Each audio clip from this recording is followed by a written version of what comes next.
SF4 যৌগে সালফারের সুপ্ত যোজনী কত? এই প্রশ্নটা খুবই কমন। সুপ্ত যোজনী দেখো, সুপ্ত যোজনী বের করার একটা সূত্র আছে। সূত্রটা আমি লিখে দিচ্ছি দেখো। সুপ্ত যোজনী বের করার সূত্র হচ্ছে সর্বোচ্চ কোনো একটা পরমাণুর সর্বোচ্চ যোজনীকে যদি তুমি তার সক্রিয় যোজনী দিয়ে বিয়োগ দাও, দেখো কোনো একটা পরমাণুর সর্বোচ্চ যোজনীকে যদি সক্রিয় যোজনী দিয়ে বিয়োগ দাও, তুমি সুপ্ত যোজনী পেয়ে যাবা। দেখো SF4 এই সালফার, এই যে সালফারের সুপ্ত যোজনী বের করতে বলছে। আমরা তো জানি নরমালি সালফার ৩ টা যোজনী প্রদর্শন করে। ২ যোজনী প্রদর্শন করে, ৪ এবং ৬ যোজনী প্রদর্শন করে। সালফার ২, ৪ এবং ৬ যোজনী প্রদর্শন করে।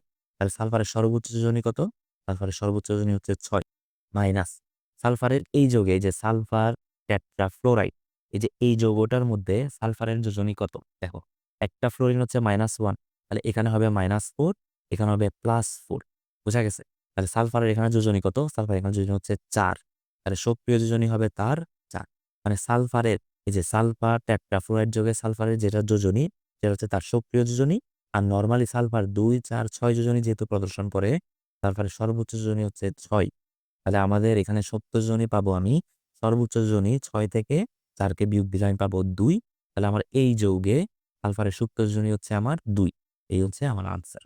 তাহলে যখনই আমাদেরকে সুপ্ত যোজনী বের করতে বলবে, তখনই আমরা ওই বা ওই পরমাণুটার সর্বোচ্চ যোজনী থেকে ওই যৌগে ওই পরমাণুটার সক্রিয় যোজনীকে আমরা বিয়োগ দিব।